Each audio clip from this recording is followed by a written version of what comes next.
Welcome to the Slop Temple. We pray this video helps. You start by powering off the controller and removing batteries or disconnecting the cable. This prevents shorts and accidental input. Next, remove the battery cover and unscrew the visible screws using a Torx driver. Then pry the back shell gently with a plastic spudger to avoid marring plastic. Once the back is loose, lift it evenly to reveal the internal PCB and bumper assembly. Make sure to note ribbon cable positions and spring orientation, so reassembly is straightforward and error-free. You now focus on the bumper assembly. Carefully disconnect any ribbon cable or retaining clips from the PCB to free the bumper. Use a small screwdriver to remove the bumper housing screws or release its plastic clips, then lift out the old bumper and spring.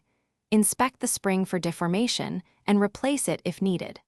Place the new bumper into the housing, align the actuator tabs with the trigger, and ensure the spring sits under correct tension. Then reconnect any clips so the bumper moves freely without binding. You finish by reseating the PCB and reconnecting any ribbon cables, confirming all connectors are fully engaged and the spring remains seated.